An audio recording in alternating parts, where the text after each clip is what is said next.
রাত ৯টার পরই শুনশান হয়ে উঠল সুন্দরপুর। স্থানীয় লোকজন গর্ব করে বলে টাউন, আদতে মফস্বল শহর বললেও বেশি বলা হবে। এ যেন বিশুদ্ধ একটি গ্রাম। সেই গ্রামের বুক চিরে মহাসড়ক চলে গেছে। সেই সড়কের দুপাশে গড়ে উঠেছে কিছু দোকানপাট। নিম্নমানের একটি আবাসিক হোটেল থাকলেও কোনো ব্যাংক কিংবা সরকারি দপ্তর নেই। আছে শুধু পল্লী বিদ্যুতের ছোটখাটো একটি অফিস। বিছানা ঘেঁষা জানালার সামনে বসে কানে ফোন চেপে রেখেছে সফা। নেটওয়ার্কের সমস্যা হচ্ছে বলে জানালার সামনে বসে কথা বলছে। তারপরও ৫ মিনিটের মধ্যে ৩বার লাইন কেটে গেছে। কথাবার্তাও মাঝে মধ্যে হারিয়ে যাচ্ছে দুর্বল সিগন্যালের কারণে। ১০ বাই ৮ ফুটের একটি রুম। সিঙ্গেল খাট আর আমকাঠের টেবিল চেয়ার রাখার পর খুব বেশি জায়গা নেই। কমপক্ষে সপ্তাহখানেক লাগতে পারে, তবে আমি শিওর না। একটু জোরেই বলল সে।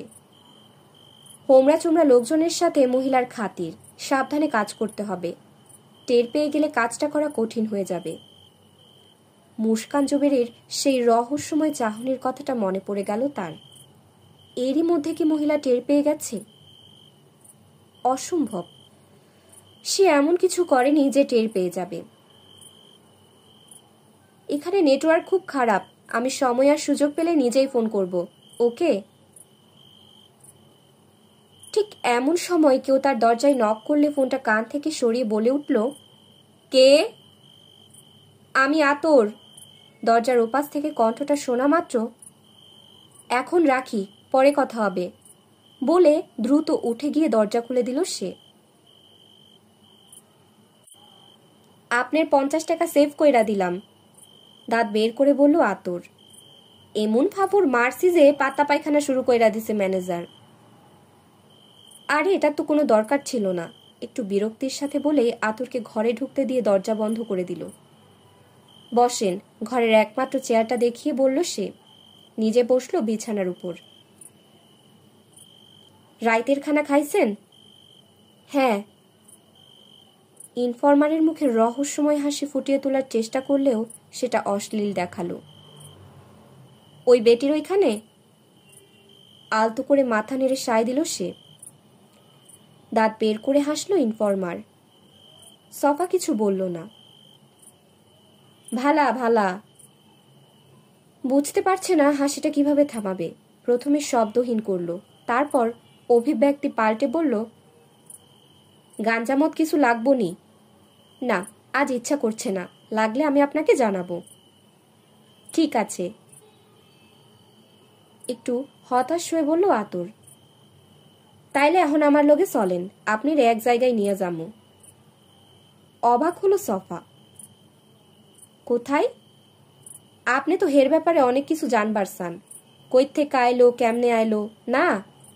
হ্যাঁ, কিন্তু জলদি আসেন, বুইরা গ্যারামে ফিরে আইছে, আবার কই যায় না যায়, তার কি কোনো ঠিক আছে? কার কথা বলছেন? গেলেই দেখবার পারবেন, আহেন তো। আর কিছু না বলে হাত ঘড়িটা পড়তে পড়তে জানতে চাইল সে। এখানে মোবাইলে টাকা ভরা যাবে কোথায়? ব্যালেন্স একেবারে শেষ হয়ে গেছে। টেবিল থেকে মোবাইল ফোনটা পকেটে ভরে নিল। এই তো ডিসপেন্সারিটার লগে একটা আছে, চলেন, যাওনের সময় ভৈরা নিয়েন। সফা দরজা লাগিয়ে চুপচাপ বের হয়ে গেল আতর আলীর সাথে। তার মনে অনেক প্রশ্ন ঘুরপাক খেতে থাকলেও কিছুই জানতে চাইল না। তার দরকার তথ্য, আর সেটা পেতে হলে এই লোকটাকেই বেশি প্রয়োজন। হোটেল থেকে বের হয়ে কিছুটা পথ পায়ে হেঁটে ছোট একটা ওষুধের দোকানের পাশের দোকান থেকে ব্যালেন্স ভরে নিল সে। ভাগ্য ভালো দোকানটা খোলা আছে। দোকানের সাথে আতর আলীর কথাবার্তা শুনে বোঝা গেল ইনফরমারের সাথে বেশ ভালো খাতির। পথে কোনো যানবাহন নেই দেখে হেঁটেই রওনা দিল তারা। আতরের ভাষায় তাদের গন্তব্য বেশি দূরে নয়। সফা অবশ্য এ কথায় খুব একটা আস্থা রাখতে পারছে না। গ্রামের লোকজনকে সে ভালো করেই চেনে, এরা সবসময় তাল গাছ দেখাবে। শুনশান মহাসড়ক দিয়ে হেঁটে যাচ্ছে তারা। দূর থেকে একজোড়া হেডলাইট দেখা গেল, কোনো বাস ট্রাক হয়তো আসছে। অনেকটা পথ হাঁটার পর মহাসড়ক থেকে ডান দিকে চলে গেছে এরকম একটি মেঠো পথের দিকে পা বাড়ালো আতর। তার পেছন পেছন সফা। মাথার উপরে পৌনে আধখান চাঁদের আলো ঘুটঘুটে অন্ধকার কিছুটা ফিকে করে দিয়েছে। এমন মৃদু আলোয় পথ চলতে অভ্যস্ত নয় বলে ইনফরমারের বড় বড় পা ফেললে তার পক্ষে তাল মেলানো সহজ হলো না। একটু পেছনে পড়ে গেল সে। পকেট থেকে মোবাইল ফোনটা বের করে ডিসপ্লের আলোতে আতরের পেছন পেছন পথ চলতে শুরু করলো। হাঁটতে হাঁটতে একটু পিছন ফিরে তাকালো ইনফরমার। আন্ধারে প্রবলেম হইতাছে নি ভাইজানের? না না, ঠিক আছে। আপনি কইলাম সাংবাদিক না। সামনের দিকে তাকিয়েই বলল আতর। কি? সফা চমকে উঠল। একটা সিগারেট ধরালো ইনফরমার। আপনি আইছেন বিয়া করতে, মায়ার ব্যাপারে একটু খোঁজ নিতাছেন, বুঝলেন? আর একটু খুলে বলেন। আবারও পেছন ফিরে তাকালো সে। বুঝলেন না, টেকনিক আর কি। সাংবাদিক শুনলে বইরা তো কোনো কথা কইবই না, পাদও দিব না, সব বন কইরা বইয়া থাকব। আচ্ছা, সফা এবার বুঝতে পারল। কিন্তু মেয়েটাকে, মানে কাকে দেখতে এসেছি? আবার কে ওই বেটি? সফা প্রায় হোঁচট খেতে যাচ্ছিল, তবে সেটা মেঠো পথের উপরে পড়ে থাকা কোনো মাটির চাকার জন্য নাকি কথাটার আঘাতে বোঝা গেল না। বইরা কইলাম মানুষ ভালা, খালি মাথায় একটু সিট আছে, একবার মিজাজ বিগড়াইলে আর কিচ্ছু কইব না। আমাগো এমপি সাহেবরেও হে পাত্তা দেয় না, মুখের উপরে কথা কইয়া দেয়। সামনের দিকে এগিয়ে যেতে যেতে বলল, তয় মাথাটা একেবারে সলিড, সব কিছু জানে, এখানকার সব তার মুখস্থ। আমি তো জানতাম এখানকার সব খবর আপনি রাখেন। সফা আস্তে করে বলল পেছন থেকে। সেজন্য লোক আপনাকে বিবিসি বলে ডাকে, এখন দেখছি সিএনএনও আছে। হে হে করে হাসলো আতর। হ্যার কাছে আপনি সব খবর পাইবেন, কিন্তু এই জমানার কোনো খবর পাইবেন না, সব পুরান আমলের খবর। বুঝলাম না। আবারও পেছন ফিরে তাকালো পুলিশের ইনফরমার। বুইরা পুরানা আমলের মানুষ, হে খালি পুরানা জামানার কথা জানে, এখনকার কোনো খবর হে রাখে না।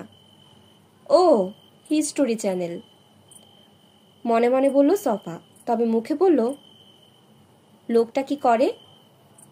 মাস্টার আসিল, এখন কামকাইজ কিছু করে না। আমাগো এমপি হের চাকরি নট কইরা দিছে। কেন? এমপি সাহেব কইছিল সুন্দরপুর প্রাইমারি স্কুলটার নাম বদলাইয়া হের বাপের নামে রাখতে। মাস্টার খুব ঘাড়তেরা মানুষ, বুঝলেন, মুখের উপর কইয়া দিছে, এইটা সে বাইসা থাকতে হইতে দিব না। কারণটা কি? এমপির বাপ হামিদুল্লাহ তো গন্ডগোলের সময় মিলিটারিগুলোকে পিস কমিটি করছিল, মাইনসে তারে হামিদা রাজাকার কয় এখনো। হে কইলাম মেলা মানুষ মারছে। স্কুলের নামটা কি বদলাতে পেরেছিলেন আপনাদের এমপি? পেছন ফিরে না তাকিয়ে বলল আতর। আরে না, কেমনে বদলাইব, কইলাম না মাস্টার বাগড়া দিছে। অবাক হলো সফা। সামান্য একজন মাস্টার হয়ে তিনি কিভাবে এটা করতে পারলেন? মাস্টারের পুরানো ছাত্ররা আছে না, হেরা তো বিরাট বড় বড় জায়গায় আছে, হেরা আবার মাস্টাররে খুব মান্য করে। বুইরা ঢাকায় গিয়া পুরানো ছাত্রগো দিয়ে এমন টাইট দিছে, এমপি সাবার স্কুলের নাম বদলাইবার সাহস করে নাই। আচ্ছা, এইটা কইলাম পেপারে আইছিল। তাই নাকি? হ, রাজাকারের নামে স্কুল হইব, এই কথাটা পেপারে আহনের পরেই ক্যাসাল লাইগা যায়। সফা বুঝতে পারল ব্যাপারটা। গ্রামের প্রাইমারি স্কুলের মাস্টার হলেও ভদ্রলোকের ক্ষমতা নেহায়েত কম নয়। তাদের গ্রামেও এরকম দু একজন মাস্টার আছে যাদেরকে সবাই খুব শ্রদ্ধা করে। পুরনো ছাত্রদের অনেকেই সমাজে প্রতিষ্ঠিত, ফলে এক ধরনের ক্ষমতাও তৈরি হয় তাদের। এই গ্রামে সবেতে একদিনের জন্য হইলেও হের কাছে পড়ছে। আতর আবার বলে উঠল, খুব ভালা মাস্টার, আমার পোলারেও পড়াইছে। আপনার ছেলে আছে? আতর একটা দীর্ঘ নিঃশ্বাস ফেলল। আসিল, কথাটা বলল মলিন কণ্ঠে। সফা ইচ্ছে করে চুপ মেরে রইল। সে অন্য কিছুর গন্ধ পাচ্ছে। এই মুহূর্তে ব্যক্তিগত প্যাচাল শুরু করার কোনো ইচ্ছে তার নেই।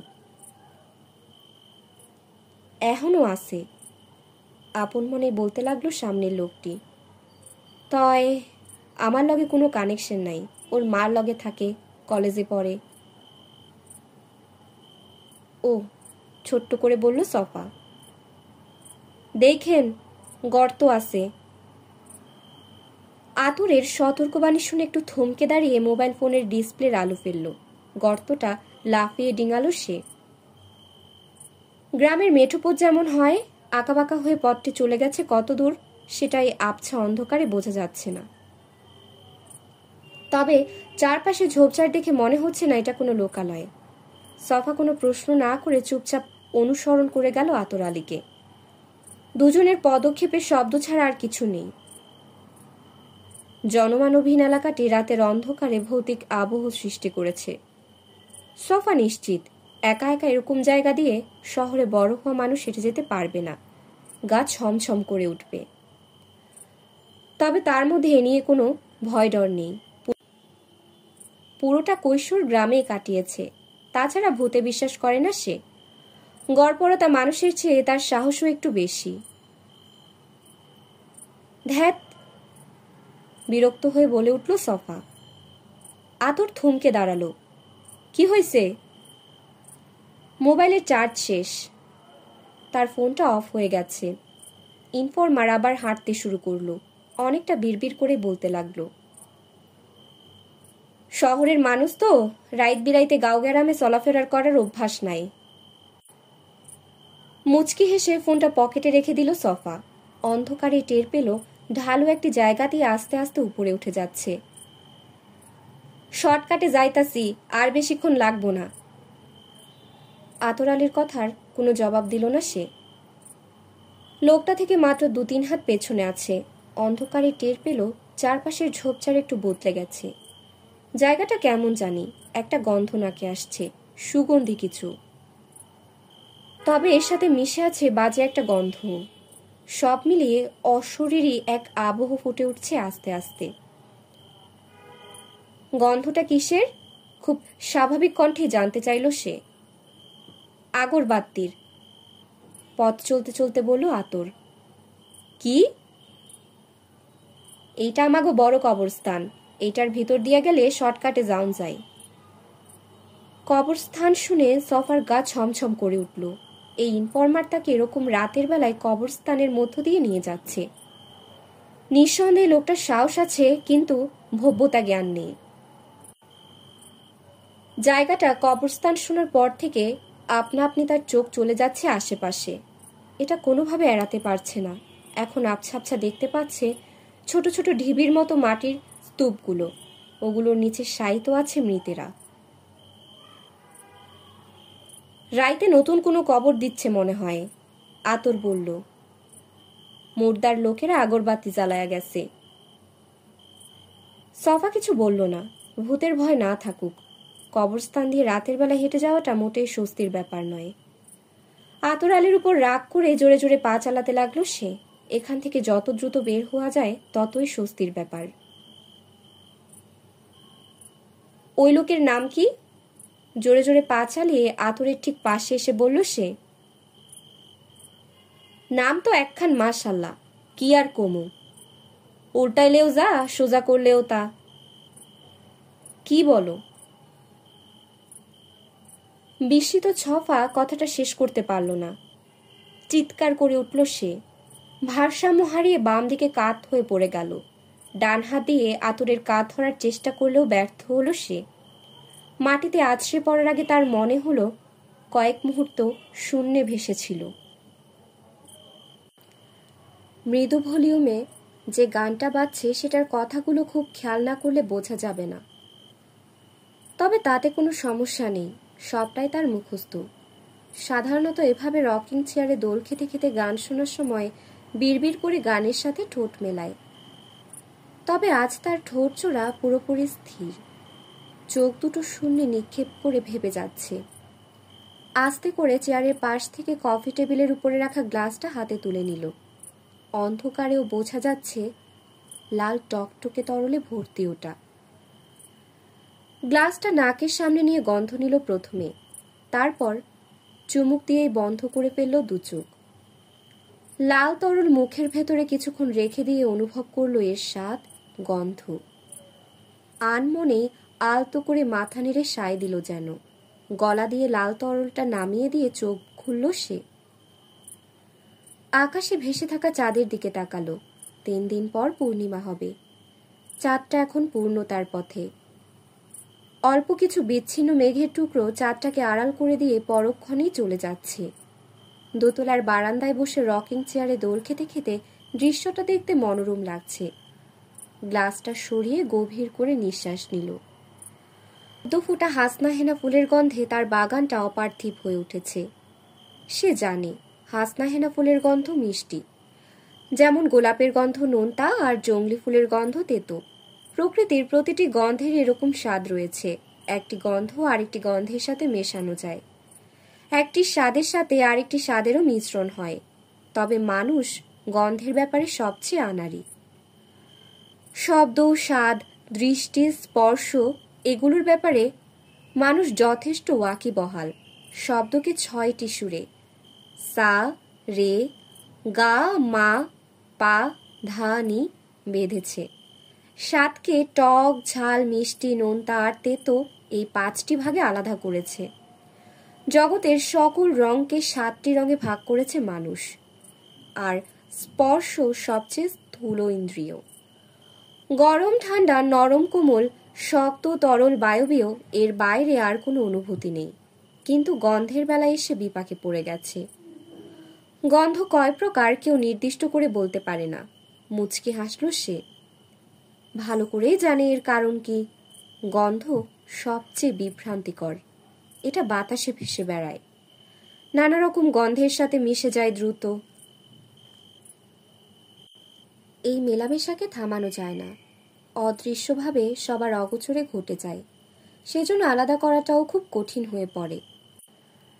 শৈশব থেকে মানুষ গন্ধ নেবার ইন্দ্রিয় নাক নিয়ে বিভ্রান্তির মধ্য দিয়ে বেড়ে ওঠে। এ জগতের প্রায় সব কিছুরই গন্ধ আছে। সেগুলো ভেসে বেড়ায় বাতাসে, আর বাতাস মানে সর্বত্রগামী। ফলে প্রকৃতিতে এক একটি গন্ধ খুব বেশি সময় নিজস্বতা ধরে রাখতে পারে না। স্বাদ পুরোপুরি জিভের উপর নির্ভরশীল।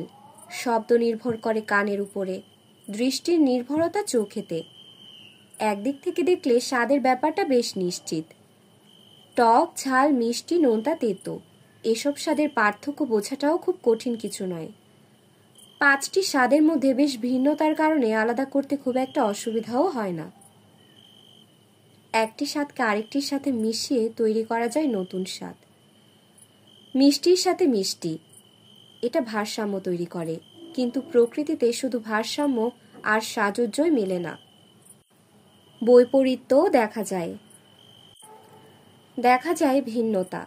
ডিজাইনাররা একে বলে কন্ট্রাস্ট।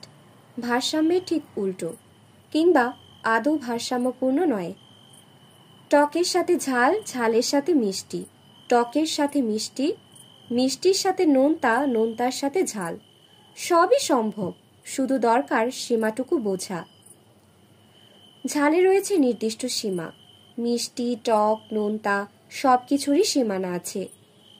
কে কার সীমানায় কতটুকু অনুপ্রবেশ করবে সেই পরিমিত বোধ থাকতে হবে, নইলে বিপর্যয়। এই বিপর্যয় উভয়ের জন্যই। আজ হঠাৎ করে একজন সীমানা লঙ্ঘন করেছে।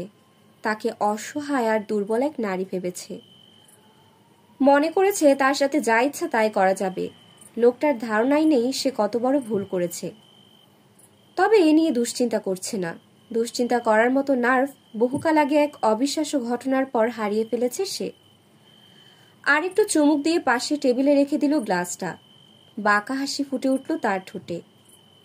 বিপদের সবটুকু, বিপর্যয়ের সবটুকু সীমা লঙ্ঘনকারীর জন্যই বরাদ্দ। হায় হায়! গর্তের উপর থেকে আতর আলীর কণ্ঠটা শুনতে পেল সফা। কবরে বইরা গেছেন দেহি। কথাটা শুনে তার গায়ের পশম দাঁড়িয়ে গেল। কবরে? নরম আর ভেজা মাটির সাথে তার গালে আর দুহাতে লেগে আছে কঙ্কালের মতো কিছু। সারা শরীর গুলিয়ে উঠল সঙ্গে সঙ্গে। আমি কি পচাগলা লাশের উপরে পড়ে আছি? সঙ্গে সঙ্গে ধরফর করে উঠে দাঁড়ানোর চেষ্টা করতেই টের পেল আতর আলী তার ডান কাঁধে হাত রেখেছে। ভাইজান, আমার হাতটা ধরেন, জলদি উঠা আসেন। ইনফরমারের হাতটা শক্ত করে ধরল সে। গর্ত থেকে উঠে আসার পর বুঝতে পারল শরীরে কিছু কাদা লেপ্টে আছে। চোট পান নাই তো? না, দাঁতে দাঁত পিষে বলল সফা। এক্ষুনি ধুতে হবে এগুলো। গায়ের কাদাগুলো দেখিয়ে বলল। কবরস্থানের কাদা নিয়ে ঘুরে বেড়ানোর কথা চিন্তাও করতে পারছে না। আসেন। আতর তার হাতটা ছেড়ে দিয়ে বলল, সামনেই একটা খাল আছে, ধুইয়া নিয়েন। রাগে ক্ষোভে সারা শরীর কাঁপছে তার, কিন্তু মুখে কিছু বলল না। এই বেটা ইনফরমার শর্টকাট মারতে গিয়ে কবরস্থানের ভেতর দিয়ে না এলে এভাবে কবরে গিয়ে পড়তো না আজ। ওখানে কঙ্কাল আছে মনে হলো। খোলা কবরের দিকে ইঙ্গিত করে বলল সে। আরে না, ওইটা তো নতুন কবর, ওই দেখেন, জবাব দিল ইনফরমার। কবরের এক পাশে আলগা মাটির স্তূপ দেখালো হাত দিয়ে। হাফ ছেড়ে বাঁচল ছফা। সম্ভবত আতঙ্কের কারণে সে মনে করেছে কবরের ভেতরে কঙ্কাল রয়েছে। ওগুলো হয়তো গাছের ডালপালাও হতে পারে, কিংবা অন্য কিছু। এমন সময়ে গাছের পাতা নড়ার শব্দে চমকে উঠল সে। শব্দটার উৎসের দিকে তাকালো। তাদের থেকে 10 হাত দূরে একটা বড় গাছ, ডালপালা ছড়িয়ে আছে মাথার উপরে। গাছটার চারপাশে কবরের সারি। কে ওখানে? গাছটা দেখিয়ে বলল। ওইখানে আবার কে? বুঝতে না পেরে বলল আতর। আপনি কিছু শুনতে পাননি? আমার তো মনে হচ্ছে গাছের আড়ালে কেউ আছে। আতর চোখ কুচকে তাকালো সেদিকে। অন্ধকারে অবশ্য বেশি কিছু দেখারও নেই। আরে না, অবশেষে বলল সে। কবরস্থানে আইলে সবেরই এমন মনে হয়, এটা হইল মনের ভুল। আক্ষেপে মাথা দোলালো সফা। আসলেই তার মনের ভুল কিনা বুঝতে পারছে না। কবরস্থানে আত্মা ফাত্তা কিছু থাকে না, থাকে বাগডাস, শিয়াল, এইসব জানোয়ার। একটু থেমে আবার বলল, আহেন সামনে আগায়। সফাও চাইছে এই কবরস্থান থেকে যত দ্রুত সম্ভব বের হয়ে যেতে। ইনফরমারের পাশাপাশি আবার হাঁটতে শুরু করলো সে। ফালু পোলাটা আজীব কিসিমের, বুঝলেন? হাঁটতে হাঁটতে বলল ইনফরমার। হালারপুতে অ্যাডভান্স কবর খুঁজা রাখে। অ্যাডভান্স কবর খুঁড়ে রাখে মানে? অবাক হলো সফা। ফালুকে? ফালু এই কবরস্থানের গোড় খুদে, বলতে শুরু করলো ইনফরমার। পোলাটার ব্রেইনে একটু প্রবলেম আছে। ফালু কিংবা খালু, কারোর ব্যাপারেই তার কৌতূহল নেই। যত সব ফালতু লোকজন। হাতে পায়ে লেগে থাকা কাদাগুলোর জন্য সারা শরীর গুলিয়ে উঠছে। লম্বা লম্বা পা ফেলে আতর আলীর পাশে চলে আসার সময় অন্ধকারে খেয়াল করেনি সরু রাস্তার পাশে সদ্য খোঁড়া একটা কবর ছিল। সেই খোলা কবরে বাম পাটা পড়তেই ভারসাম্য ধরে রাখতে পারেনি। সুন্দরপুরের অনেকে মনে করে ফালু খুব কামের লোক, তারে খুব মান্যগণ্যও করে। বাড়িতে কেউ বিমারে পড়লে ওরে নিয়ে গিয়া ভালামন্দ খাওয়ায়, যেন ফালু তাগর রুগীর লাইগা অ্যাডভান্স কবর না খুদে। এইটারে আপনি ঘুষও কইবার পারেন। সফা হু হা কিছুই করল না। সে জানে প্রতিটা গ্রামে এরকম কিছু কামের লোকজন থাকে। অর্ধেক গ্রাম তাকে মানে, বাকি অর্ধেক তার ব্যাপারে আধো অবজ্ঞা আর সন্দেহ পোষণ করে। এদেরকে ঘিরে এক একটি কিংবদন্তি ঘুরে বেড়ায় গ্রামের চৌহদ্দির মধ্যেই। বড়জোর আশেপাশের কয়েকটি গ্রাম পর্যন্ত ছড়িয়ে পড়ে সেটা। তারপর কামেলদের কেরামতি আর দৌড়ায় না। এদেশে কেরামতি গুণসম্পন্ন বাবা হওয়াটা খুব সহজ। একজন মস্তিষ্ক বিকৃত মানুষও উদ্দেশ্যবিহীনভাবে হাঁটাহাঁটি করে বাবা হয়ে যেতে পারে। পোলাটা কেমনে জানি যায় না যায়। গ্রামে কেউ মরব, মরার আগে অ্যাডভান্স কবর রেডি কইরা রাখে। শালার অ্যাডভান্স কবর, মনে মনে বলল সফা। এইসব তার ছেঁড়া লোকজনের ব্যাপারে তার কোনো আগ্রহ নেই। সে নিশ্চিত এই ফালু লোকটি চতুর জ্যোতিষী, ভণ্ডপীর আর সাধু বাবাদের মতোই কেউ হবে। নিজের চাতুর্য আর গ্রামের মানুষজনের বিশ্বাসের দুর্বলতায় যাদের একমাত্র সম্বল। ওর অ্যাডভান্স কবর খুদার কথা শুনলে গ্রামের বুড়াবুড়িগো ধুকপুকানি শুরু হইয়া যায়। আর যে বেটা বেটি বিমার হইয়া বিছানায় পইরা আছে ওর তো পাতলা পায়খানা শুরু হইয়া যায়। বারবার খালি দরজার দিকে তাকায় দেখে আজরাইল আইলো কিনা। দীর্ঘ নিঃশ্বাস ফেলল সফা। এসব কথাবার্তায় বিরক্ত হয়ে উঠেছে সে।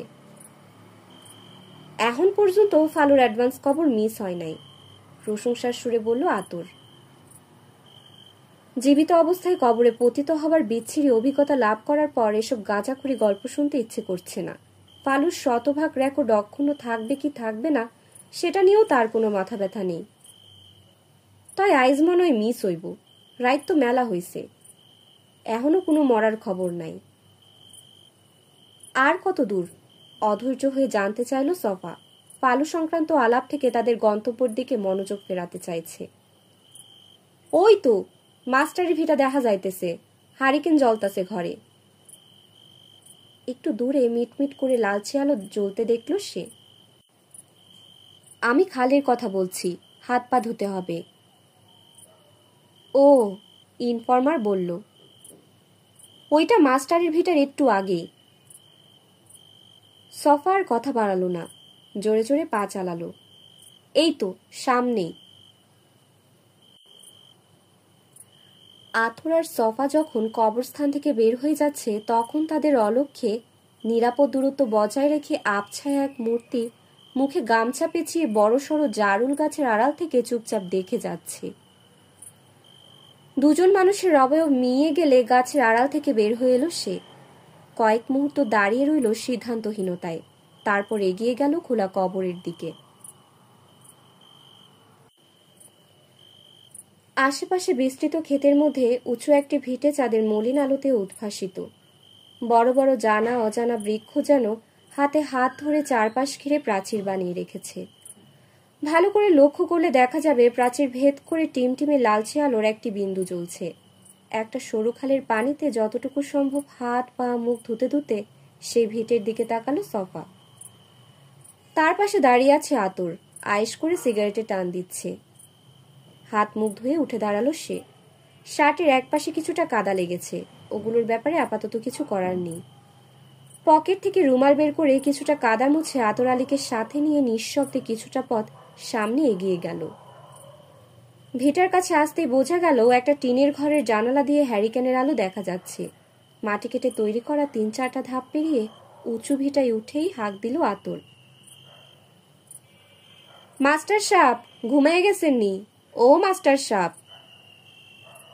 কয়েক মুহূর্ত পরই দরজা খুলে হাতে হ্যারিকেন নিয়ে বয়স্ক এক লোক বের হয়ে এলেন।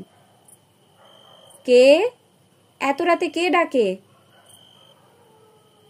ভদ্রলোকের বাচন ভঙ্গি স্পষ্ট এবং প্রমিত। সফা কিছুটা অবাকই হলো। যে দেশে বিশ্ববিদ্যালয়ের অনেক শিক্ষকও প্রমিত বাংলায় কথা বলতে পারে না, সেখানে সুন্দরপুরের প্রাইমারি স্কুলের শিক্ষকের কাছ থেকে এরকমটি সে আশা করেনি। আমি আতর, নিজের নামটা সুন্দর করে বলল ইনফর্মার।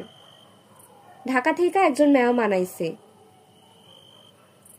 গায়ে শাল জড়ানো এক বৃদ্ধ, মাথায় কানটুপি, মুখে গোঁফ আর লম্বা দাড়ি, সবটাই সাদা ধবধবে, অবশ্য চোখে কোনো চশমা নেই। আমার সাথে দেখা করতে এসেছে? বৃদ্ধের চোখে মুখে জিজ্ঞাসা। চোখ কুঁচকে দেখার চেষ্টা করলেন তিনি। আপনার চশমা কই মাস্টার সাহেব?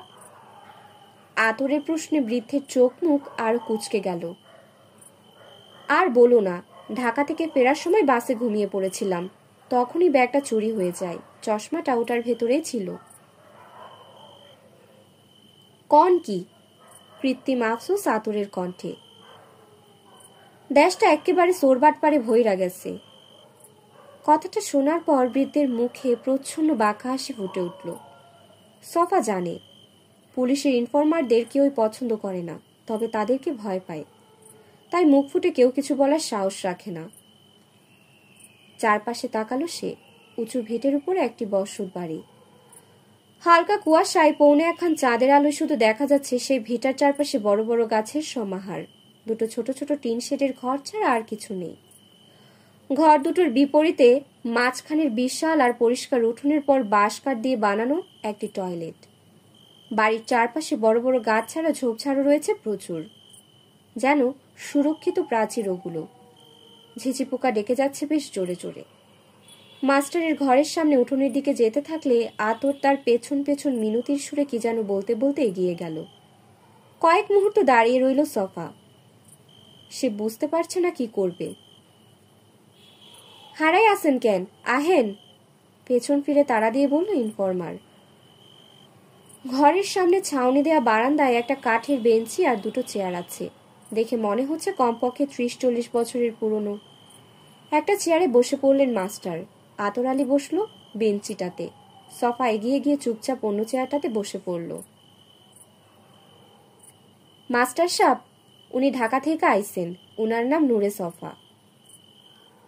মাস্টারের দিকে তাকিয়ে নিঃশব্দে সালাম ঠুকলো সফা। এই গ্রামে উনার বিয়ার সম্বন্ধ হইছে, মায়ার ব্যাপারে খোঁজ নিবার চাইতাছেন। আতুর সময় নষ্ট না করে তার বানোয়াট কথাবার্তা বলে যেতে লাগলো। আমাকে ওসি সাহেব কইল আপনার কাছে নিয়ে যাইতে। নূরে সফা মনে মনে হাসলো। ইনফরমারদের এই এক স্বভাব, সবকিছুতে থানা পুলিশের রেফারেন্স দেবে। আতরের কথা আমলে না নিয়েই মাস্টার মুখ তুলে তাকালেন সফার দিকে। তার মুখের অভিব্যক্তি বিভ্রান্তিকর। সেটা দেখে বোঝার উপায় নেই লোকটা কি ভাবছে। এই গ্রামে আপনার মতো শিক্ষিত আর জ্ঞানী মানুষ একজনও নাই। এখানকার সব মানুষের চৌদ্দ গোষ্ঠীর খবর আপনি জানেন। তার চাইও বড় কথা, আপনি মানুষ ভালা। মিশা কথা। হাত তুলে আতরকে থামিয়ে দিলেন মাস্টার।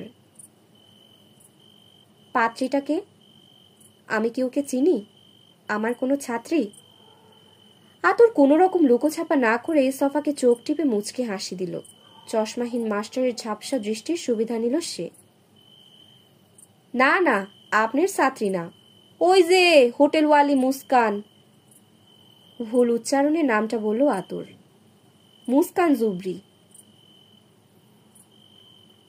ভুরু কুচকে ফেললেন মাস্টার। উনি পাত্রী? সঙ্গে সঙ্গে মাথা নেড়ে সম্মতি জানালো সে। ইনফরমারের ইশারা পেয়ে বলল, জি উনি। সফার দিকে ভালো করে তাকালেন মাস্টার। চোখ দুটো পিটপিট করে দেখার চেষ্টা করছেন। বোঝাই যাচ্ছে চশমা ছাড়া দেখতে পাচ্ছেন না ভালো করে। ও, আর কিছু বললেন না সুন্দরপুরের বৃদ্ধ মাস্টার। মাস্টার সাহেব, ভাইজান ওই বেটির সম্বন্ধে কিছু জানবার চাই। বিগলিত হাসি দিয়ে বলল আতর। বুঝেনি তো, বিয়া শাদির ব্যাপার। অসন্তুষ্ট দেখালো মাস্টারকে।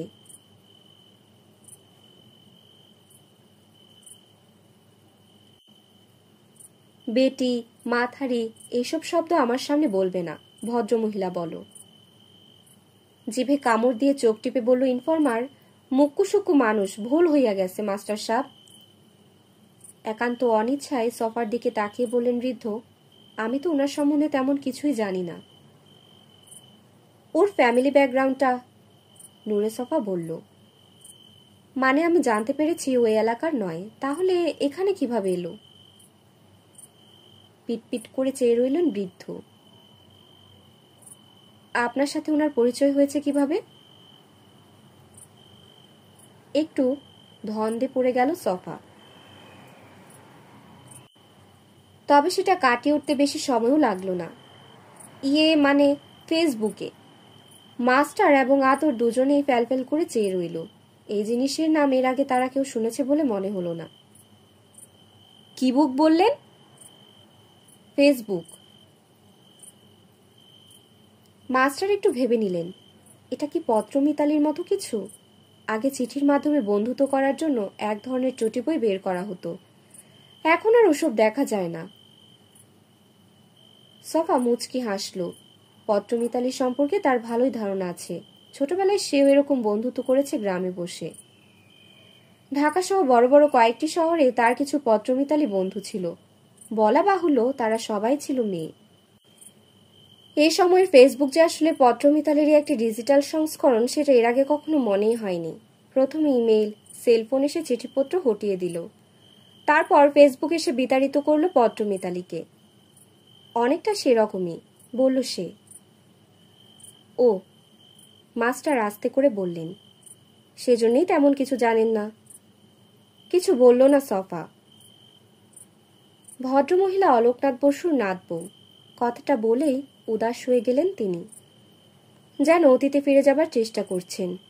সফা আর আতর উদ্গ্রীব শ্রোতা হয়ে বসে রইল। অলোকনাথ বসু ছিলেন সুন্দরপুরের সবচাইতে প্রভাবশালী পরিবারের শেষ প্রজন্ম। গভীর করে দীর্ঘশ্বাস ফেলে অবশেষে বলতে শুরু করলেন আবার। কয়েক পুরুষ ধরে তারা জমিদার ছিলেন। অলোকনাথ বসুর নাত বউ মুস্কান জুবেরি হয় কি করে? সফার দিকে তাকালেন মাস্টার। আপনার প্রশ্নটা একদম সঙ্গত। যে কোনো কাণ্ডজ্ঞান সম্পন্ন মানুষ এই প্রশ্ন করবে। এর পিছনে একটা গল্প আছে। কি গল্প? অলোকনাথ বসুর একটাই সন্তান ছিল, অঞ্জলি বসু। উনি অনেক চেষ্টা করেছেন পুত্র সন্তানের জন্য। দ্বিতীয়বার বিয়েও করেছিলেন, কিন্তু লাভ হয়নি। ও ঘরে কোনো সন্তানই জন্মায়নি। যাই হোক, মেয়েটা একটু বড় হবার পর পুত্র সন্তানের ইচ্ছা পরিত্যাগ করেন তিনি। মেয়েকে ভালোভাবে লালন পালন করার দিকেই মনোযোগ দেন। একটু থেমে আবার বলতে শুরু করলেন। অঞ্জলিকে ঢাকায় পাঠানো হয় পড়াশোনার জন্য। ঢাকা বিশ্ববিদ্যালয়ে ভর্তি হয় সে। ওখানেই তার সাথে সাইদ জুবেরির পরিচয় হয়। তারা দুজনেই ছাত্র রাজনীতির সাথে জড়িয়ে পড়েছিল। ভাষা আন্দোলনে অংশ নেওয়ার অপরাধে জেলও খেটেছে। অলোকনাথ বসু তার মেয়ের এই সম্পর্কের ব্যাপারটা মেনে নিতে পারেননি। তার জন্য ব্যাপারটা ছিল হৃদয় বিদারক। পুত্র সন্তানের আশা বাদ দিয়ে মেয়েকে ঘিরে ভবিষ্যৎ বংশধরের স্বপ্ন দেখছিলেন। আর সেই মেয়ে কিনা বিয়ে করতে চায় মুসলিম ছেলেকে। আবারও থেমে দম নিয়ে নিলেন মাস্টার। যাই হোক, পিতার অমতে অঞ্জলি বিয়ে করে বসে জুবেরিকে। এটা সম্ভবত ভাষা আন্দোলনের 2-1 বছর পরের ঘটনা। এরপর দীর্ঘদিন মেয়ের সাথে যোগাযোগ রাখেননি অলোকনাথ। তারপর সফা মনে করল শ্রোতা হিসেবে 2-1টা প্রশ্ন না করলে কেমন দেখায়। বিয়ের কয়েক বছর পর ওদের এক পুত্র সন্তান হয়। সেই ছেলেটার বয়স যখন 15 কি 16, তখন ঢাকা ফেরত এক আত্মীয়ের কাছ থেকে অলোকনাথ বসু জানতে পারলেন তার নাতি দেখতে হুবহু তার মতোই হয়েছে। এই খবরটা শোনার পর থেকে ওনার মধ্যে বিরাট পরিবর্তন ঘটে গেল। সমস্ত রাগ চলে গেল বলতে পারেন। তাছাড়া ওনারও বয়স হয়েছিল, স্ত্রী বিয়োগ হয়েছে কয়েক বছর আগে। নানা রকম অসুখ বিসুখে পেয়ে বসেছিল। কখন কি হয় কে জানে। তো লোক মারফত মেয়ের কাছে খবর পাঠালেন স্বামী সন্তান নিয়ে বাড়িতে চলে আসার জন্যে। মাস্টার থেমে গেলে সফা দ্বিধায় পড়ে গেল কিছু বলবে কিনা। অঞ্জলি কি এসেছিল? অবশেষে বলেই ফেলল সে। মাথা নেড়ে সায় দিলেন মাস্টার। স্বামী সন্তান নিয়ে এসেছিল অঞ্জলি, কিন্তু এমন সময় এলো যখন দেশের অবস্থা মোটেও ভালো ছিল না। কখন এসেছিল ওরা? 70-এর নির্বাচনের পরপর, বলে একটা দীর্ঘশ্বাস ফেললেন বৃদ্ধ। রাজনৈতিক অবস্থা তখন ভালো ছিল না। অবশ্য ঢাকায় অনেক কিছু হলেও এই সুন্দরপুরে তেমন খারাপ পরিস্থিতি ছিল না তখনও। প্রায় মাসখানেক এখানে ছিল বোধহয়। তারপর আবার ঢাকায় ফিরে যায়। কিন্তু এরই মধ্যে অলোকনাথ নিজের সমস্ত সম্পত্তির বিরাট একটি অংশ একমাত্র নাতির নামে উইল করে দেন। বাকি সম্পত্তি উনি দেবোত্তর করে দিয়েছিলেন। তার সম্পত্তির পরিমাণ কেমন ছিল? সফার দিকে এমনভাবে তাকালেন মাস্টার যেন সে এক যৌতুক লোভী পাত্র, শুধুমাত্র বিরাট সম্পত্তির গন্ধ পেয়ে ছুটে এসেছে এই সুন্দরপুরে। জমিদার হিসেবে অনেক সম্পত্তির মালিকই ছিল, কিন্তু আস্তে আস্তে সেগুলো কমতে শুরু করে। তারপরও নাতি নামে যখন লিখে দিয়ে যান তখনও বেশ ভালো কিছু জায়গা জমি আর স্বর্ণালঙ্কার ছিল। সফা চুপ মেরে রইল। শুনেছি স্বর্ণালঙ্কারগুলো সবই নাতিকে দিয়েছিলেন, আর সম্পত্তির বেশিরভাগ। তারপর ওনার নাতি কি করলেন এগুলো পেয়ে? ওই সময় অলোকনাথ বসুর নাতির বয়স ছিল খুব কম, মাত্র সাবালক হয়েছে। তাছাড়া উইল করার কয়েক মাসের মধ্যেই স্বাধীনতা যুদ্ধ শুরু হয়ে যায়। মাস্টার চুপ করে গেলেন, এবার দীর্ঘ সময়ের জন্য। সফা কিছু বলল না, অপেক্ষায় থাকলো মাস্টারের মুখ খোলার জন্যে। আবারও দীর্ঘশ্বাস ফেললেন সুন্দরপুরের প্রবীণ শিক্ষক। 25শে মার্চের পর অঞ্জলি তার স্বামী সন্তান নিয়ে এখানে বাবার কাছে চলে আসে। আবার একটু কেশে নিলেন বৃদ্ধ। এপ্রিলের শুরুতে পাকিস্তানি মিলিটারি সুন্দরপুরে আসে। অলোকনাথ, অঞ্জলি, রাশেদ জুবেরি সহ তার পরিবারের সবাইকে হত্যা করে। মাস্টারের চোখে মুখে বিষাদের ছায়া। ওনারা ওই সময় এখানেই ছিলেন? মানে সবাই? শুধু রাশেদ জুবেরি বাদে। রাশেদ জুবেরি অঞ্জলির ছেলে, ও তখন কোথায় ছিল? প্রবীণ লোকটি সফার দিকে তাকালেন, চেহারায় বিষাদের ছায়া। প্রায় অস্ফুট স্বরে বললেন, আমার এই বাড়িতে। আপনার বাড়িতে? মাথা নেড়ে সায় দিলেন মাস্টার। মিলিটারি হামলা চালাবার ঠিক আগে দিয়ে রাশেদ জুবেরি আমার সাথেই ছিল। আমার কাছে এসেছিল কিছু বই ধার নিতে। ছেলেটা খুব বই পড়ত। সুন্দরপুরে তো কোনো বইয়ের দোকান ছিল না তখন, লাইব্রেরিও ছিল না, অবশ্য এখনো নেই। চাপা দীর্ঘশ্বাস ফেলে আবার বললেন, ওর মা অঞ্জলিই বলেছিল আমার কাছে প্রচুর বই আছে, সে জানতো আমি বইটই পড়ি। আপনার কাছে বই ধার নিতে এসে বেঁচে গেল রাশেদ জুবেরি? তা বলতে পারেন। আর কোনো প্রশ্ন না করে চুপ মেরে গেল সফা। পাকিস্তানি মিলিটারি সবাইকে খুন করে লাশগুলো জমিদার বাড়ির জোরপুকুরে ফেলে দেয়। পরে মিলিটারি জমিদার বাড়িটা দখল করে ওইখানে ক্যাম্প বানায়। মাস্টার দীর্ঘশ্বাস ফেলে বললেন, ওই ক্যাম্পে অনেককে ধরে নিয়ে নির্যাতন করা হয়েছিল। ভদ্রলোক যেন উদাস হয়ে গেলেন। অনেকক্ষণ চুপ থেকে আতর আলী উসখুস করতে শুরু করল, কিন্তু তাকে শান্ত থাকার ইশারা করল সফা। এখানকার বদর বাহিনীর কিছু মেম্বার আমাদের গ্রামের অনেক হিন্দুকে ধর্মান্তরিত করে, এর মধ্যে আমার অনেক আত্মীয়ও ছিল। মাস্টারের চোখ দুটো কেমন ঘোলা হয়ে গেল। আমাকেও করেছিল। সফা কয়েক মুহূর্ত চুপ থেকে বলল, রাশেদ জুবেরি, তার কি হলো? দীর্ঘশ্বাসের সাথে বললেন মাস্টার, যখন জানতে পারলাম মিলিটারি ওর পরিবারের সবাইকে হত্যা করেছে, তখন আমি ওকে নিয়ে নিরাপদ কোথাও পালানোর চেষ্টা করেছিলাম। কিন্তু তখন পুরো গ্রাম ঘিরে রেখেছিল মিলিটারি আর তাদের দস্যুরা। ওরা এই বাড়িতেও হানা দেয়। উপায় না দেখে বড় কবরস্থানে গিয়ে লুকায় আমরা। কবরস্থানের কথা শুনে সফার মনে পড়ে গেল একটু আগে সে কবরে পড়ে গেছিল। একটা পুরনো কবর, শিয়াল কুকুর হয়তো গর্ত করে রেখেছিল। আমরা দুজন ওটার মধ্যে ছিলাম সারাটা রাত। একটু আগে কবরে পতিত হবার ব্যাপারটা মামুলি হয়ে গেল এ কথা শুনে। তারপর পরদিন খুব ভোরে রাশেদকে নিয়ে আমি সুন্দরপুরের বাইরে যাবার চেষ্টা করলে মিলিটারির কাছে ধরা পড়ে যায়। রাশেদ জুবেরি ধরা পড়েনি? মাথা দোলালেন মাস্টার। না, আমি ধরা পড়লে ও পালিয়ে যেতে পেরেছিল। আপনাকে মিলিটারি ধরার পর কি করলো? দীর্ঘশ্বাস ফেললেন বৃদ্ধ। কি আর করবে, জমিদার বাড়িতে নিয়ে গিয়ে আটকে রাখলো, মারধর করলো। শেষে মুসলিম হয়ে গেলাম জীবন বাঁচাবার জন্য। ওরা ছেড়ে দিল আমাকে। সফা আর কিছু বলল না। যুদ্ধের বাকি সময়টা এখানেই ছিলাম। 5 ওয়াক্ত নামাজ পড়তাম, শান্তি কমিটির মিটিংয়ে হাজির থাকতাম। আবারও দীর্ঘশ্বাস ফেলে সফার দিকে তাকালেন। সেই হিসেবে আমাকেও রাজাকার বলতে পারেন। বিব্রত হবার অভিব্যক্তি লুকানোর চেষ্টা করল সফা। রাশেদ জুবেরির আর কোনো খবর পাননি? না, আমি ভেবেছিলাম ও হয়তো মারা গেছে। যুদ্ধ শেষে জানলেন মারা যায়নি? তারপর? যুদ্ধের পর অলোকনাথের সমস্ত জায়গা জমি অর্পিত সম্পত্তি হিসেবে নিয়ে নিল সরকার। বাপ মা পরিবার পরিজন হারিয়ে রাশেদ জুবেরির মানসিক অবস্থা এমন ছিল যে সম্পত্তিগুলো ফিরে পাবার কোনো চেষ্টাই করেনি তখন। কয়েক মুহূর্তের শুনশান নীরবতা ভেঙে আবারও বলতে লাগলেন তিনি। পরে শুনেছি ও এখান থেকে পালিয়ে গিয়ে যুদ্ধে যোগ দিয়েছিল। যুদ্ধ শেষে ঢাকাই থাকতো। বনানীতে ওর বাবার বিরাট একটি বাড়ি ছিল। ওই ছেলেটা কি সম্পত্তিগুলো আর উদ্ধার করার চেষ্টা করেনি? কয়েক বছর পর সম্পত্তিগুলো ফেরত পাবার চেষ্টা করেছিল, কিন্তু সফল হয়নি। সে কি করত? মানে কাজের কথা বলছি। শুনেছি ব্যবসা করার চেষ্টা করেছিল, সুবিধা করতে পারেনি। আসলে বাবার সম্পত্তি আর নানার কাছ থেকে প্রচুর স্বর্ণালঙ্কার বিক্রি করে ঢাকায় বেশ সচ্ছলভাবেই থাকতো সে। সম্ভবত বাড়ি ভাড়ার টাকায় চলতো।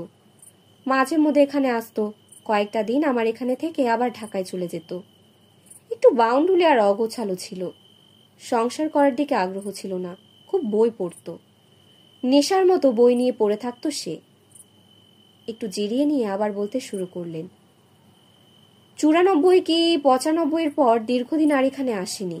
আমার সাথেও যোগাযোগ হয়নি। অনেকদিন পর শুনতে পেলাম ও অসুখে পড়েছে। এটা কোন সালের ঘটনা? সফার দিকে স্থির দৃষ্টিতে তাকালেন মাস্টার। 2006 সালের দিকে হবে। ওনার কি রোগ হয়েছিল?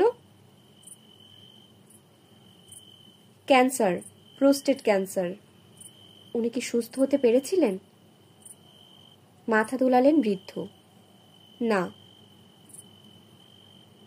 তাহলে মুস্কান জুবেরির সাথে?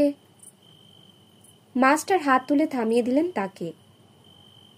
বলছি, 2010 সালের দিকে একটা কাজে ঢাকায় গেছিলাম কয়েকদিনের জন্য। তখন হাসপাতালে গিয়ে ওকে দেখে এসেছিলাম। ভীষণ অসুস্থ ছিল। দেখাশোনা করার মতো কেউ নেই বলে মাসের পর মাস হাসপাতালেই পড়ে থাকত। মিস্টার জুবেরি কোন হাসপাতালে ছিলেন?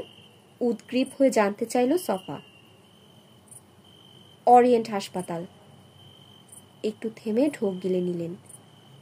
আমি ঢাকা থেকে ফিরে আসার 6 কি 7 মাস পর মুস্কান জুবেরি নামের ভদ্রমহিলা এসে হাজির হয় সুন্দরপুরে।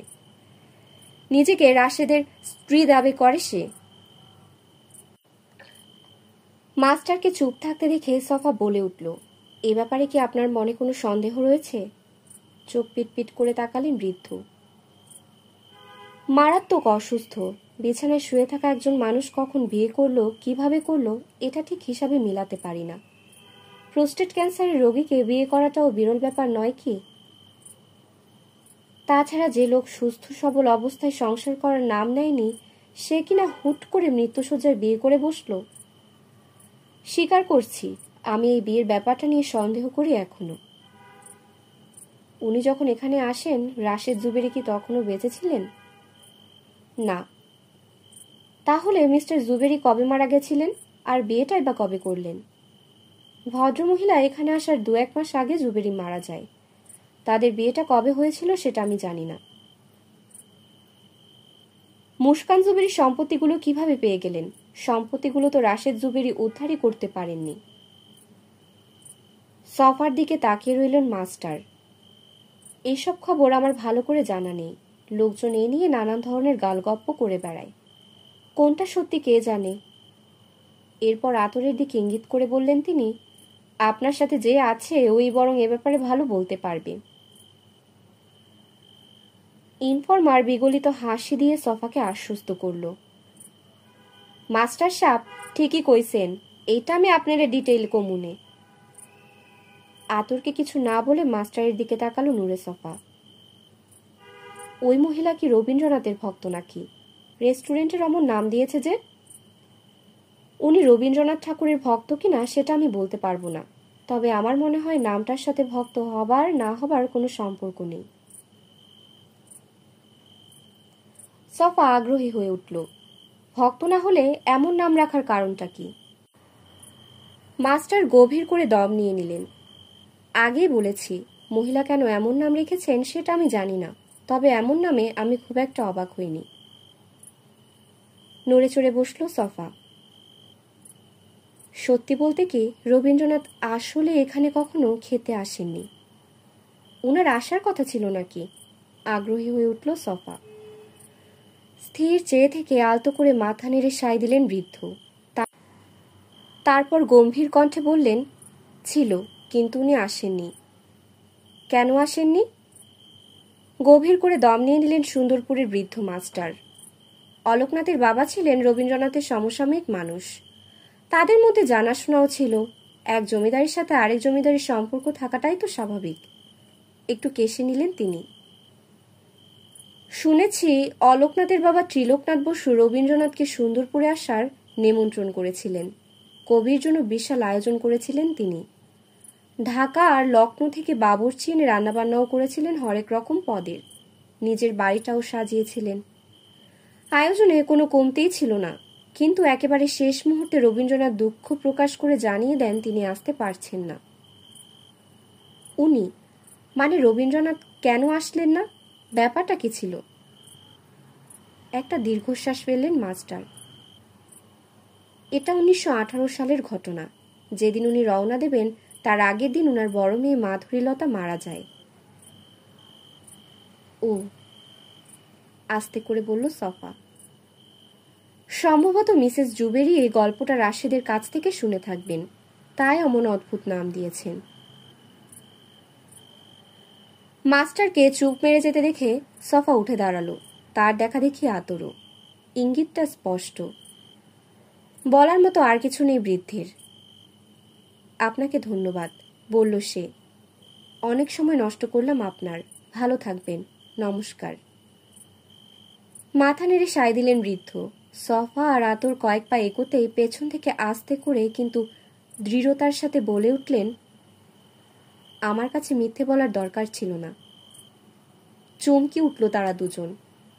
মাস্টারের ঘোলা দুচোখ যেন জল জল করছে। তারা কিছু বলার আগেই বৃদ্ধ বলে উঠলেন আবার, আমি মিথ্যে কথা একদমই পছন্দ করি না। সফা কিছু বলতে যাবে অমনি তিনি হাত তুলে তাকে থামিয়ে দিলেন। কিছু বলতে হবে না। আপনি কে, কোন উদ্দেশ্যে এখানে এসেছেন সেসব জানার কোনো আগ্রহ নেই আমার। তারপর কাউকে কিছু বলার সুযোগ না দিয়ে ঘরে ঢুকে পড়লেন তিনি। একটু শব্দ করে দরজাটা বন্ধ করে দিলেন। কয়েক মুহূর্ত দরজার কপাটের দিকে ভুরু কুচকে চেয়ে রইলেন সফা। দরজার পাশে চেয়ারের উপরে রাখা হারিকেনের আলোয় একটা লেখা পড়ার চেষ্টা করল সে। ওনার নামটা যেন কি? তবে আতর আলী মুখ খোলার আগেই লেখাটা পড়তে পারল সে। রমাকান্ত কামার। অন্ধকারে বিড়বিড় করে উঠল সফা। অন্ধকারে বিড়বিড় করে উঠল সফা। টাউনে ফিরে যাচ্ছে তারা, তবে শর্টকাট পথ ছেড়ে। কবরস্থানটি এড়িয়ে ঘুরপথে যাচ্ছে এখন। সফা জানে রমাকান্ত একটি নাম, যেমন রজনীকান্ত, সজনীকান্ত। কিন্তু কামার নিশ্চয় পদবী টাইটেল, ওটা নামের থেকে আলাদা করে লেখে সবাই। সম্ভবত মাস্টার নিজের নামটাকে আর একটু বৈশিষ্ট্যপূর্ণ করার জন্য রমাকান্ত আর কামারের মাঝখানে কোনো ফাঁক রাখেননি। ফলে নামটি উল্টো করে বললে কিংবা লিখলে একই থাকে। এটাও কি এক ধরনের অ্যাম্বিগ্রাম? সফা নিশ্চিত হতে পারল না। মাথা থেকে রমাকান্ত কামার বিদায় করে দিয়ে আতর আলীর বয়ানের দিকে মনোযোগ দিল সে। বিস্তৃত ধান খেতে রাইল ধরে এগিয়ে যেতে যেতে মুস্কান জুবেরির আগমনের গল্পটি বলে যাচ্ছে ইনফরমার। গল্পটি সফাকে বেশ আগ্রহী করে তুলল। স্বাধীনতা যুদ্ধের পর অলোকনাথ বসুর সম্পত্তিগুলো সরকার অর্পিত সম্পত্তি হিসেবে নিয়ে নিলেও ওগুলো মূলত ক্ষমতাসীন রাজনৈতিক দলের নেতাদের ভোগ দখলেই ছিল। 2008 সালের দিকে মুস্কান জুবেরির সম্পত্তিগুলো নিজের অধিকারে নিয়ে নেয় খুব সহজে, কারণ রাজনীতিবিদদের জন্য ওই সময়টা ছিল খুবই কঠিন। তবে 2009 সালে মিলিটারি চলে যাবার পর আস্তে আস্তে রাজনীতিকেরা আবার ফিরতে শুরু করে। তখন ঝামেলা বেঁধে যায়, পুনরায় বেদখল হয়ে যায় কিছু সম্পত্তি। অবশেষে স্থানীয় এমপির সাথে একটা বোঝাপড়া করে নেন ভদ্রমহিলা, ফলে কিছু সম্পত্তি ফিরে পান। সেই সম্পত্তির পরিমাণও নেহায়েত কম নয়। ভদ্রমহিলা এখানে সেই সরাসরি জমিদার বাড়িতে উঠলেন। সেটা 2008 সালের ঘটনা। অলোকনাথ বসুর বাকি সম্পত্তিগুলোও তিনি নিজের দখলে নিয়ে দেখভাল করতে শুরু করলেন। ব্যাপারটা সুন্দরপুরে আলোচনার বিষয় হয়ে উঠলেও এ নিয়ে উচ্চবাচ্য করেনি কেউ, কারণ স্থানীয় এমপি মহিলাকে সব ধরনের সাহায্য করেছেন। এই সাহায্য মোটেও নিঃস্বার্থ ছিল না। বিনিময়ে বোসবাবুর সম্পত্তির বিরাট একটি অংশ লাভ করেন তিনি।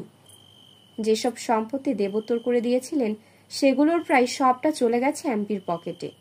বাকি যে সম্পত্তিগুলো জুবেরির নামে লিখে দিয়েছিলেন সেগুলো পেয়ে যায় ওই মহিলা। খালি জমি না, এখন ওই বেটিরিও ভোগ দখল করবার চাই এমপি সাহেব। বেশ রসিয়ে রসিয়ে বলল আতর। তারা তখন বিস্তীর্ণ ক্ষেত পেরিয়ে একটা ডোবার পাশ দিয়ে হেঁটে যাচ্ছে। একটুখানি খামতি নিয়ে আকাশে ভেসে বেড়াচ্ছে জলজলে চাঁদ। প্রায় পূর্ণিমা, জ্যোৎস্নার আলোয় প্লাবিত চারপাশ। উনাকে ভোগ দখল করতে চায় মানে? সফা অবাক হয়ে জিজ্ঞেস করল। আতরের বিশ্রী হাসিটা আরো প্রকট হয়ে উঠল চাঁদের আলোয়। বুঝলেন না? তারপর কোনো জবাবের আশা না করে বলতে লাগলো, এমপি সাহেব এখন ওই বেটিরে শাদি করবার চাই। আপনাদের এমপি কি বিবাহিত না? হা হা করে হাসলো পুলিশের ইনফরমার। ঘরে বউ থাকলে কি বেটা মানুষ আর বিয়ে করবার চাইব না? এ কথার কোনো জবাব দিল না সফা। শুনেন, আমাগো এমপির বাপদাদারা সবেতে 3-4টা কইরা বিয়া করছে। এখন সে যদি বাপদাদার ইজ্জত রাখতে চায়, তারে তো কমসে কম 2টাই বিয়া করণই লাগে নাকি? কয়েক মুহূর্ত চুপ থেকে আবার সে বলল, এমপি যে ওই মহিলাকে বিয়ে করতে চায় এটা কি এখানকার সবাই জানে? সবাই জানবো কেমনে? এত ভিতরের খবর তো সবেতে জানানোর কথা না। ওই মহিলাকে এ বিয়েতে রাজি হচ্ছে না। রবীন্দ্রনাথের ভেতরে প্রাইভেট রুম থেকে গম্ভীর মুখে এমপির বের হয়ে যাওয়ার দৃশ্যটা ভেসে উঠল সফার মুখে। ওই বেটি এত সহজে রাজি হইবনি। আজও কেন রাজি হবে না? আরে ওই বেটি ভালো কইরাই জানে বাকি জায়গা জমি খাওয়ানোর ধান্দায় এমপি সাহেব হেরে 2 নম্বর বিবি বানাইবার চাইতেছে। এত জমির মালিক হবার পরও এমপি আরো চাইছে। আতর এমন ভাবে তাকালো সফার দিকে যেন সে দিন দুনিয়া সম্পর্কে যথেষ্ট আনাড়ি। পলিটিশিয়ানগো খিদা কোনোদিন শেষ হয় না, বুঝলেন? হেরা কব্বরে গেলেও খাই খাই করে। মুচকি হাসলো সফা। আজব একটা দেশ। সে এখন পর্যন্ত এমন কোনো জায়গায় যায়নি যেখানকার লোকজন রাজনীতিবিদদের পছন্দ করে, তাদের সম্পর্কে ভালো কথা বলে, অথচ যুগ যুগ ধরে এদেরকেই ভোট দিয়ে ক্ষমতায় বসিয়ে যাচ্ছে। আমাগো ওসি সাহেব কি কয় জানেন? কি বলে? ওসি সাহেব কয় ওই বেটি এমপিরে জাদু করছে, নাকে দড়ি লাগাইয়া ঘুরাইতাছে হেরে। বেটি কোনোদিনও এমপিরে বিয়া করব না, কিন্তু ডাইরেক্ট নাও করব না, এটাই বেটির চালাকি। সফা আর কিছু বলল না। তার মাথায় এখন ঘুরছে অন্য চিন্তা। খ্যাত পেরিয়ে একটা বসত বাড়ির পাশ দিয়ে যাবার সময় করুণ সুরে মেয়ে মানুষের কান্নার শব্দ ভেসে এলো। বুঝলেন কিছু? পেছন ফিরে বলল আতুর। কি? সফা কিছুই বুঝতে পারছে না। ফালুর অ্যাডভান্স কবর তো এবারও মিস হইল না মনে হইতাছে। কথাটা বলার সময় ইনফরমারের মুখে শোকের লেশ মাত্র দেখা গেল না, যেন খুব মজার কিছু ঘটে গেছে। আর একটু এগোতেই এক নারী কণ্ঠের বিলাপ কানে এলো। সুরে সুরে কেঁদে চলেছে সে। আমি এখন কেমনে একলা থাকুম? ও তো নিজের বাপ, তুমি আমারে রাড়ি কইরা কেমনে সইলা গেলা? হাসিটা জোর করে চেপে রাখলো সফা। মনে মনে নিজেকে ভর্ৎসনা করলো এজন্যে। কিন্তু সুর করে কাউকে কাঁদতে শুনলে নিজের হাসি চেপে রাখতে পারে না। শৈশব থেকে এটা হয়ে আসছে। নিকটজন হারিয়ে মানুষজন যখন সুর করে বিলাপ করতে শুরু করে, সফার তখন বড্ড হাসি পায়। সে জানে এটা নির্মম অসভ্যতা, পৈশাচিকও বটে। কত কইতা মাদারে পাদারে হাগামুতা কইরো না, হুনলা না, আমার কথা তুমি হুনলা না। মৃত্যুর মতো করুণ ব্যাপারের সাথে হাগামুতার কি সম্পর্ক ভেবে পেল না সে। ভেতরে হাসির দমক আরো বেড়ে গেল। দ্রুত পা চালিয়ে বিলাপের সুর আর বাণী থেকে নিজেকে দূরে নিয়ে যাওয়ার চেষ্টা করলো, কিন্তু আতর আলীর হাঁটা এখন গদায় লস্করি হয়ে গেছে। সে হাগামুতার সাথে মৃত্যুর সংযোগ নিয়ে মাথা ঘামাতে লাগলো।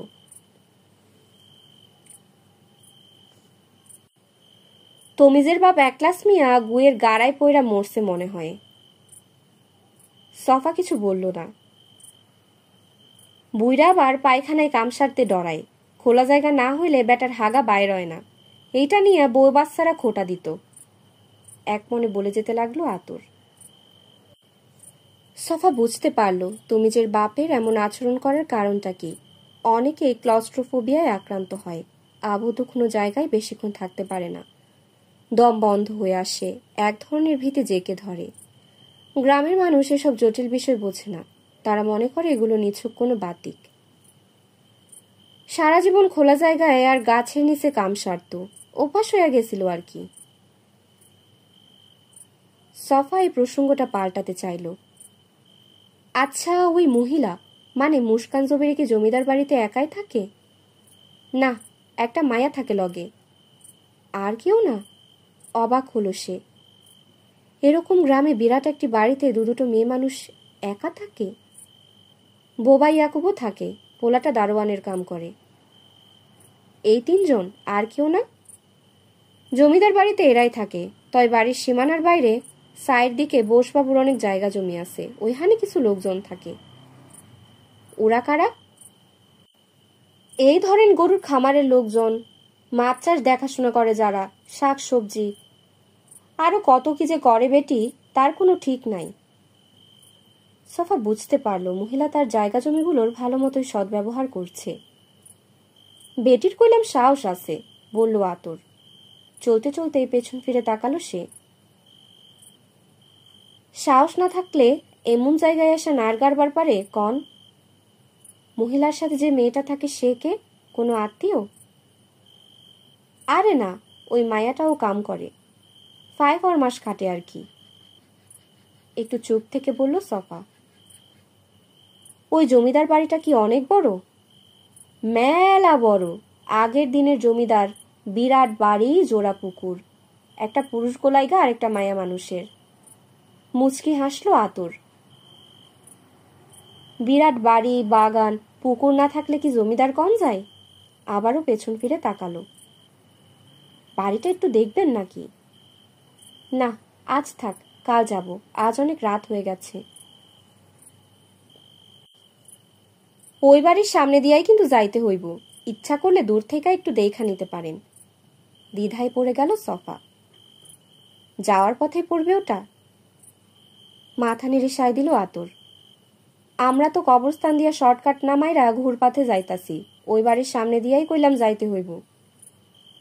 ঠিক আছে, তাহলে চলেন। 5 মিনিট পর আতর দুপাশে ঘনজোপের মধ্য দিয়ে চলে যাওয়া একটি রাস্তা ধরে এগোতে লাগলো। এইখান থেকে বাড়ির সীমানা শুরু, শেষ হইছে একেবারে নামাই গিয়া।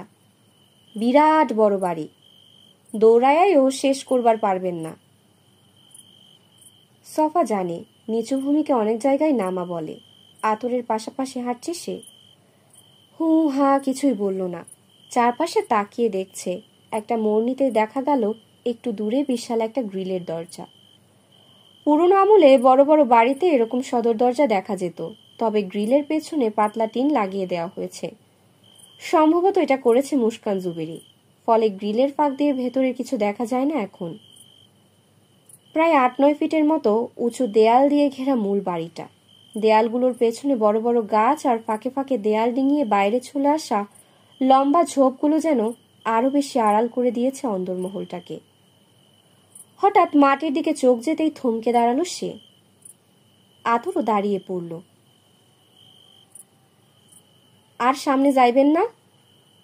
সফা বুঝতে পারল না কি বলবে। না মানে, তার চোখ এখনো মাটির দিকে। কি দেখতাছেন? আগ্রহ ভরে জিজ্ঞেস করলো ইনফরমার।